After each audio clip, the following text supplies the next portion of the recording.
Hello दोस्तों। आज हम आपके लिए एक नई कहानी लेके आए हैं। आज की हमारी कहानी है बहू की ख्वाहिशें।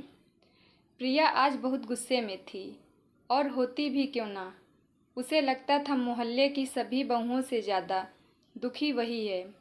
शाम को जब आर्यन प्रिया के पति घर आए तो प्रिया ने अपना सारा गुस्सा उन पर निकाल दिया। प्रिया ने कहा, सारे घर का काम मुझे ही करना पड़ता है। अब सामने वाले पड़ोसी तिवारी अंकल की बहू को देखो, वह तो कभी नहीं निकलती बाहर। उसे तो कभी भी बाहर जाते भी नहीं देखा मैंने।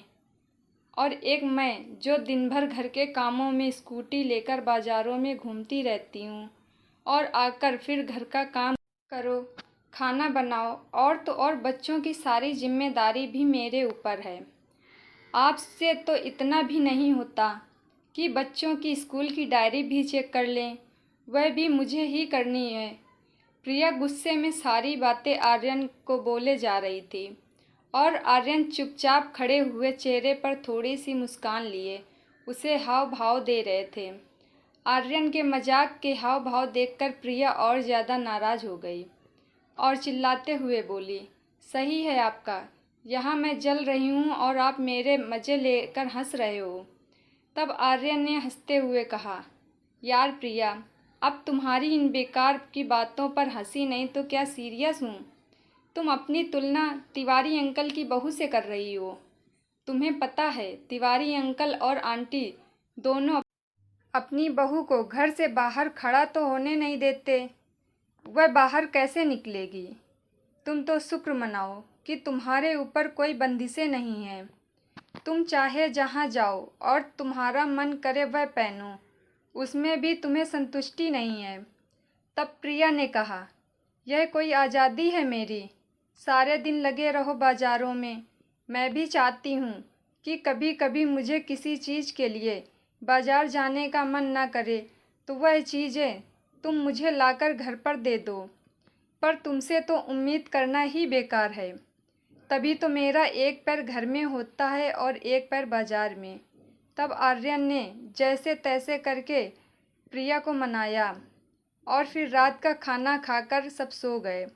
अगले दिन प्रिया किसी काम से बाज़ार के लिए निकली थी। तभी उसे आवाज़ आई, दीदी इधर देखो। प्रिया आवाज़ सुनकर भी अपना वहम समझकर आगे बढ़ने लगी। फिर दोबारा उसे वही आवाज़ आई। तब उसने देखा तिवारी अंकल की बहू अपने कमरे की खिड़की से उसे आवाज़ दे रही थी। जब प्रिया ने उसकी तरफ देखा तो उसने इशारा करते हुए अपने पास बुलाया और कहा, भाभी, क्या आप मुझे हरे रंग की एक नेल पॉलिश ला दोगी? मैंने अपने पति से कहा था, पर उनके पास समय की कमी होने के वजह से उन्होंने मुझे टाल दिया था। कहा फिर कभी ला दूंगा। तब प्रिया ने कहा, अरे तो ऐसा करो, तुम चलो ना मेरे साथ बाज़ार। तुम भी घूम आओगी और तुम्हें जो भी सामान चाहिए वह ले लेना और साथ में हम दोनों गोलगप्पे भी खाएंगे। इतना सुनते ही तिवारी अंकल की बहू की आंखों में आंसू आ गए और बोली, दीदी, मेरी किस्मत आपकी जैसी नहीं है। मैं अपनी पसंद से कुछ भी खरीद नहीं सकती। जो भी कुछ घर वाले अपनी पसंद से लाकर देते हैं वही पहन लेती हूँ।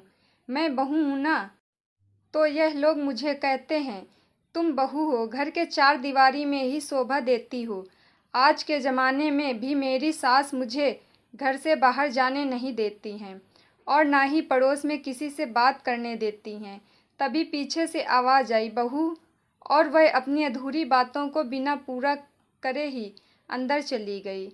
और उसके अंदर जाने के बाद प्रिया यह सोचने पर मजबूर हो गई कि किस्मत किसकी ख़राब निकली, मेरी कि मुझे अपने घर और बाहर दोनों का काम संभालना पड़ता है, या तिवारी अंकल की बहू की, जो अपने घर के बाहर भी खड़ी भी नहीं हो सकती। प्रिया सोचने लगी कि मैं तो हमेशा यही सोचती थी कि तिवारी अंकल की बहू के तो ऐस हैं जो उसे घर पर बैठे बिठाए हर सामान मिल जाता है। पर आज वह अपनी किस्मत को सराह रही थी, क्योंकि चाहे काम के बहाने ही सही, वह घर से बाहर निकल तो सकती है, जिससे चाहे उससे बात कर सकती है अपनी पसंद का कुछ भी खरीद सकती है। अगर मुझे ऐसे चार दीवारी में कैद कर दिया जाता तो आज वह भी ऐसे ही तड़पती जैसे तिवारी अंकल की बहू आज झटपटा रही है। आज प्रिया को समझ आ गया था कि जैसा हमें दूर से दिखाई देता है, सच्चाई में अक्सर ऐसा होता नहीं है। इसलिए दोस्तों, हमें जो भी मिला है हमें उसमें ही संतुष्ट रहना चाहिए, क्योंकि भगवान ने हमें हमारे हिसाब से सबसे बेहतर दिया है। प्रिया को अब धीरे धीरे अपनी किस्मत पर नाज होने लगा था। दोस्तों, यह कहानी आपको कैसी लगी? अगर अच्छी लगी हो तो प्लीज़ चैनल को सब्सक्राइब करें और वीडियो को भी लाइक करें। धन्यवाद।